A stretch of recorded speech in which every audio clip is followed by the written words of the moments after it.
halfway home. We are headed toward album number 4, a very different album than Kilimanjaro. Mm-hmm. Yes, so Matt? This is Journey's Escape, coming in at number 264 in the 1980s on Best Ever Albums, number 23 in 1981, number 1,675 of all time, and Journey comes in at number 726 of the best artists of all time.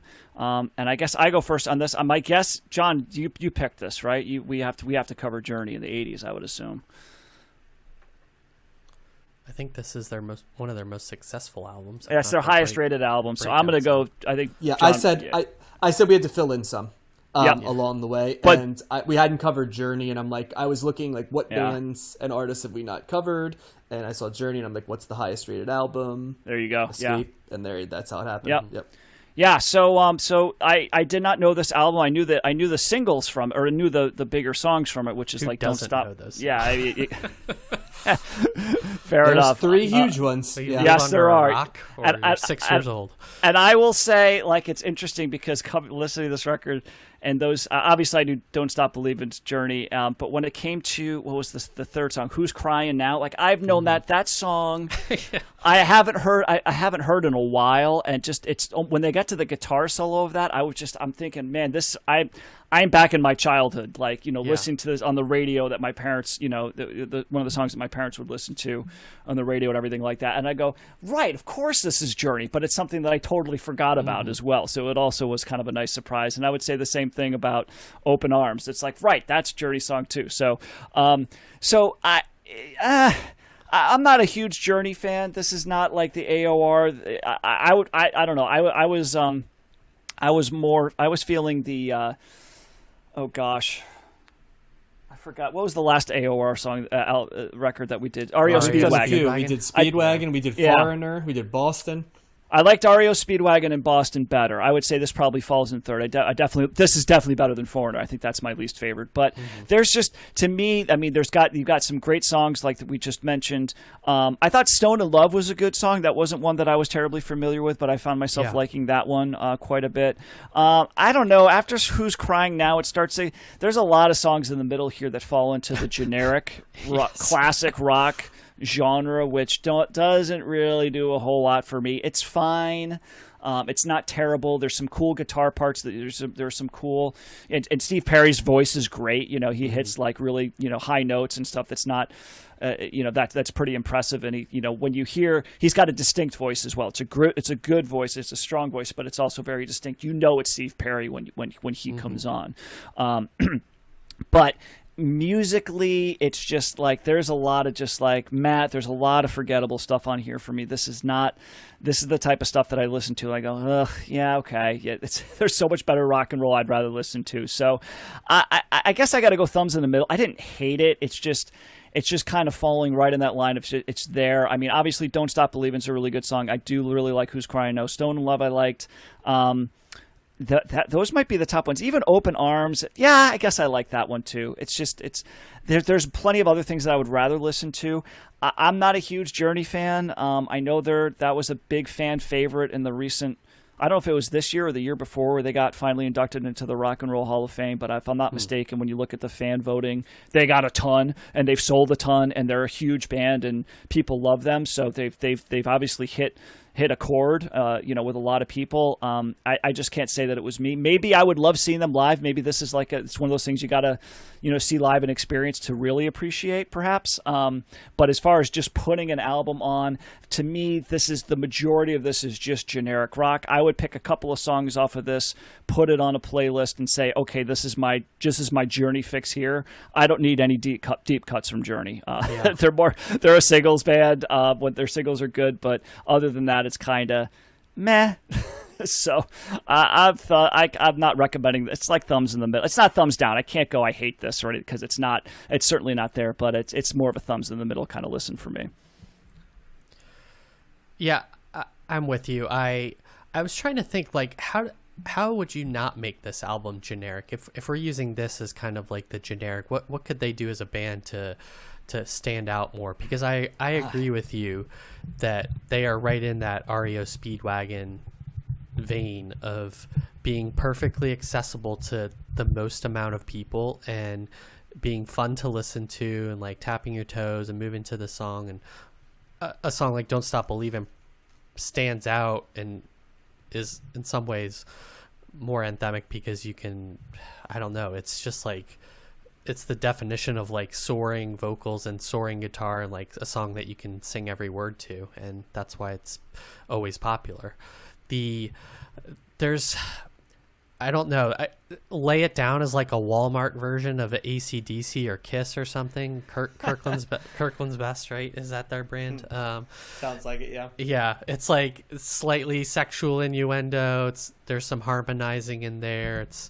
It's trying, but it doesn't have they don't have the edge. There's like no edge, I guess, ultimately to this band. They're perfectly proficient at their guitars. They kind of tease me too at times because I feel like on some of the songs they start out with like a cool guitar part, or they Neil try. Schon can play the guitar. Yeah, they definitely can. Yep. Mm-hmm. They sound like a Van Halen.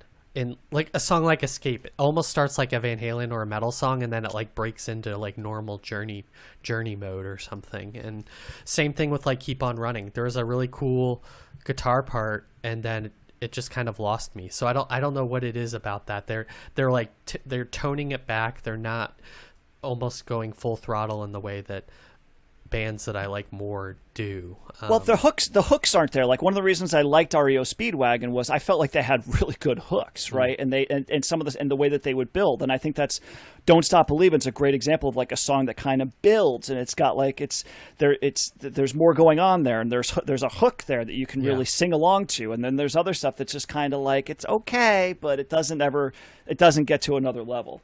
Right. I mean, a song like Mother and Father, which is the second to last track and a song I hadn't heard of, it also kind of has an operatic, epic quality to it. But again, like I can't remember what the chorus is, and I just like listened. Yeah, that one wasn't as bad. Yeah. So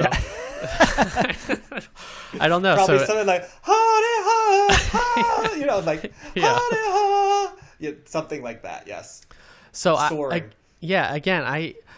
I think I like this a bit more than REO Speedwagon, but it doesn't stay with me in the same way that bands I like more do, and it just is a little too watered down in some aspect. I just can't. I keep going back to Boston too. I like Boston more than this. I think they do something different. The more we listen to these types of bands, the more I'm able to see kind of what makes Boston different and special, even though I think they kind of get lumped in together with all these other bands. And so we haven't listened to, I don't know, this is kind of like Frampton Comes Alive too, in some sense. It's the same type of arena rock, pleasing to all the masses, trying to reach the cheap seats with its sound and the bombastic quality to it. But let me jump in, because go for it. There's good cheap seats music, and then there's less good cheap seats music. I like Frampton Comes Alive a lot. I like that REO Speedwagon album a lot. I Want to Draw Hard Lines. Like, those are very good arena rock albums, right? Yeah. This week we have some arena rock albums that do not work as well. And this, if Don't Stop Believing's not on this album, let's be honest. Right. I mean, Open Arms is kind of everything I hate in pop music. It's a love song that evokes no feelings in me at all, personally. You know what I mean? Like, it might as well be an alien singing to someone. Like, the sentiment in that song, like, it's, you know what I'm saying? It's so over the top and so schmaltzy and so edgeless. And the difference to me between, like, the ballads of, like, REO Speedwagon, or, you mentioned Frampton Comes Alive, and, different stuff like that, is there was a little more heft. Like, the music they were drawing on, that there were, as Matt said, and I agree 1,000%, there were hooks, both in terms of what the music built up to and what the chorus was, right? Whereas here, there's some pretty solid studio work by the musicians. You know what I mean? It is like a studio musician band where you put a guy who can hit like all of the notes as needed, but there's just something very artificial about this whole even Don't Stop Believin' to me, I'll be honest, is like you program like an AOR song into the computer kind of almost. And while it's a great song, it just, there's other stadium rock type songs that do, like songs like more like just who we covered, right? Songs like More Than a Feeling and Take It on the Run, like to me are superior super power ballads, you know, in stadium rock type songs. Yeah. I mean, shit, even though it's not there, like something like Hotel California is a better like power ballady type song, you know what I mean, in terms of doing what I want. But this album did, I mean, the run from like 4 to 10 here was tough for me to get through. It really was. It just, there wasn't anything to grab onto. It just sort of existed as background music for me a little bit. I liked Stone in Love a little bit. Like, Don't Stop Believin', Stone in Love, I'm kind of like, all right, this is going to be a perfectly cromulent stadium rock album. I've never liked the song Who's Crying Now, and I was kind of like, because there's certain Journey songs I like, and then I realized that a lot of them are in like the earlier, I was thinking of like songs I would have rather have had on this album, and like Wheel in the Sky was like one that I think I would have preferred on that, because that's a bigger hit. Like Lights would be another one that I like better than anything on this one. Journey songs. Even what's the cool dramatic one that's got the keyboards in it? The Separate Ways. Separate Ways. Yeah, I like that one too. That comes later. So yeah, but that sounds different than this. But yeah, Who's Crying Now is such a lightweight song. Like, especially if you write a song that's basically like Who's Crying Now. It's like there's no malice or anger in it. You know what I mean? And I'm like, how can you write a song where you're that pissed off and have it sound that toothless? So I mean, this I felt like almost you guys were ducking around. I'm gonna say this was a thumbs down for me. It did nothing for me. It was kind of like how I felt about the Foreigner album, where there's one song, you know, in that case it was Hot Blooded, right, was on that album, that stood out kind of, and it was track 1, I think, just like Don't Stop Believin' is on this, and then the rest of it was pretty forgettable. And let me start, I know people are going to say the technical proficiency is here. It's just that the technical proficiency does nothing to move me musically. It's also immaculately produced. It sounds of the 80s. It's clean and shimmering and shiny, which isn't always a thing I love. And I don't think it, for my sonic palette, does anything for me. So yeah, I got to give this one a thumbs down, guys. I didn't love this one. Don't Stop Believin' has 1.3 billion listens. It's the universal song. Send it really into is. The spacecraft. It has been called, you know, in this era, right? It is the song you think of about stadium rock. It's a good song. It's a very good song. I don't know though if it's, to me, the best representation of that sound. You know, like, I feel there's others that are better. Yeah. Looking at my rankings for cold listens so far in the 80s, it's definitely like at the bottom, if not the bottom. So I liked an album like Gaucho way more than this album. And it's probably tied. It's tied with REO Speedwagon for me, probably. Oh, it's definitely I don't know. I hate this album. Like, I don't ever want to listen to it type way. But it's It's definitely in the, you know, this isn't going to rise to the level of me recommending it. And I guess I struggle sometimes, like, between giving something a thumbs in the middle and a thumbs down. Like, I almost feel like if I'm going to give something a thumbs down, I have to hate it. And I don't hate this. It's just, it's like, John, it's fun. Mine is would I recommend it? And I wouldn't. Okay, then no, I wouldn't recommend this. And I'm still, I don't know, man. To me, it's like not even close. Like REO Speedwagon is way better. I agree. 100%. It's way better than this, Josh. When Josh was saying, like, I think this is no, the REO Speedwagon album is way better. I mean, I think a better comparison piece here is the Foreigner album, and the REO Speedwagon. I think I agree. I think REO Speedwagon and Boston stand apart. I think that there's definitely more chops. That fucking High Infidelity album is like as good as you can do stadium rock. That's probably my favorite. I think because even the Boston album, for the couple of songs that they have that are just like amazing, there's some of the generic stuff on there as well that kind of falls into. The Boston album's even better, but I don't consider that to be like true AOR. That's like a rock album that just has Yeah. Okay. All right. 70s Okay. production. Yeah. Yeah, but I don't know that. Yeah, so I would say that they're in different camps, but so yeah, okay. If I'm gonna go by that, then I'm not recommending people go out and listen to this. So in that respect, I'm a thumbs down. But if somebody were to put this on, I'd be like, okay, whatever. I'm not gonna like put up a big stink about it. I might put up a big stink about it if somebody were to come and tell me that this is one of the best bands ever, and that's when I start to lose it. Is when you give me like a middle of the road band like it's from my taste, and you say that this is one of the best. That's when I start to go, really? Like there's so like this is the okay. I can't. That's where I struggle a little bit. This is also one of the first albums I would classify as elevator music, because songs like "Who's Crying Now" is tell me, when you're on an elevator, could you would hear that song? Well, the reason I don't hate, I don't know. It was just it's one of those songs that like I haven't heard in so long, and I remember hearing as a kid. There was almost like a nostalgic. I got an extra point from the nostalgia element for me, and I do like that guitar solo. I like the guitar tone and the solo of that. But you're right, John. It's a toothless song, as is Open Arms is a cheesy song. But again, it's not like something I've heard over. Like, could you sing a song like "Open Arms"? No. To like Sherry. And like not be laughed at, you know, because there's songs you could. Oh God, no, yeah. Because you could only sing it as Steve Perry, right? Like well, you can't sing it just. You can't do a take of that where you. I guess you could, but it would be ridiculous to sing that song. It's like, and that's not even because it's not just. It's not to say anything else. Like it's impossible to sing that high and sing good, right? For most people. But yeah, if I was just singing those lines and being serious about it, of course you'd sing "Oh Sherry" to Sherry as well by Steve. Yeah, that's a better song than this.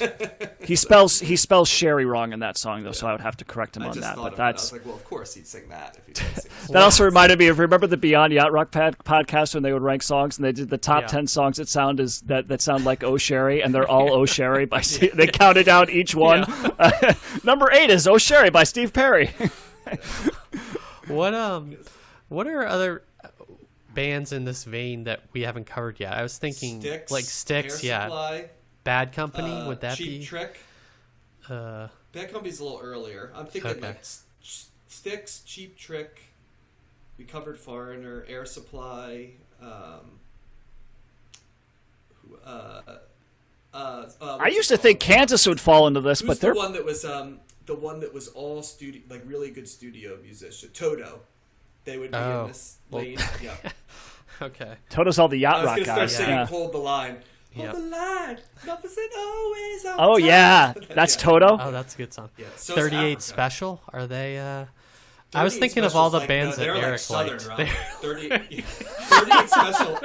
38 Special is like Southern rock, like it's like "Hold On Loosely," you know that song? Yeah. Hold on loosely.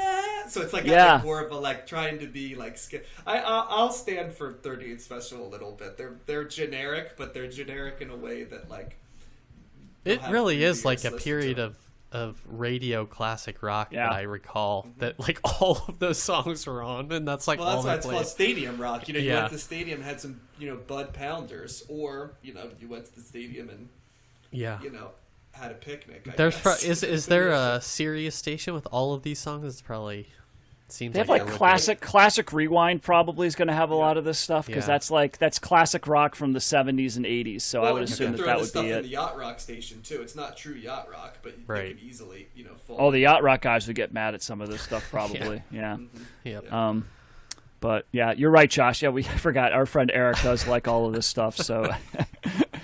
That was a good point. That was like his entire CD albums for. I'll make you a playlist, Josh. I'll look up other AOR bands and I'll do Josh's AOR. A later iteration of Jefferson Starship, maybe. Well, now we have to. Can I go to Spotify and look up genres? Go for it. Yeah. Like I don't know how to do that, but like if I could. Well, you can look at similar artists. So if you look at Journey, right? Okay. So and then you can. And then you go down to similar artists. They're going to give you like. This, yeah. So I'm in Journey. Similar. Here we go. Similar. Night Ranger. Night Ranger would be Night Ranger would be in there. Is fans Sister also Christian like, is Night Ranger? Yes. Yeah. Okay. Fans also like Survivor. Yeah. Lover. Oh yeah, Lover sure. Boy. Eye of the Tiger. Basically everybody else I mentioned like Styx and Air Supply. Asia. Squire. Asia. Yep. Eddie Money. 38 Special does show up in here, Josh, so they are a little bit. And I like Eddie Money more than some of these. Cheap Trick, Toto. It's basically everybody I mentioned plus Rick Springfield is on here. Okay. Billy Squire and Sammy Hagar. Yep. Yeah. We didn't do Asia? Did we do Asia? No. We did not cover Asia. And you know okay. Asia's big hit, right? Heat of the Moment. It's the heat Yeah. of the moment. Yep. It's basically like these are bands that you could sing 2 to 3. Although Journey has more, so I'll give Journey credit. Yeah. They have a lot more than that. Oh, John Hart's on here. Well, 80s Heart does sound like this. Yeah. Like Alone, you know, and that's the not 70s Heart, no, but 80s Heart, yeah, is way, you know. Right. Huey Lewis is an interesting one. Huey Lewis seems a little different to me. I don't think so. But Pat Benatar's on here too, Josh. So I know how much you There's a don't little bit of really Pat care for her. Benatar sound. Yeah. So there we go. We did a pretty good job though, looking at this fans also like so.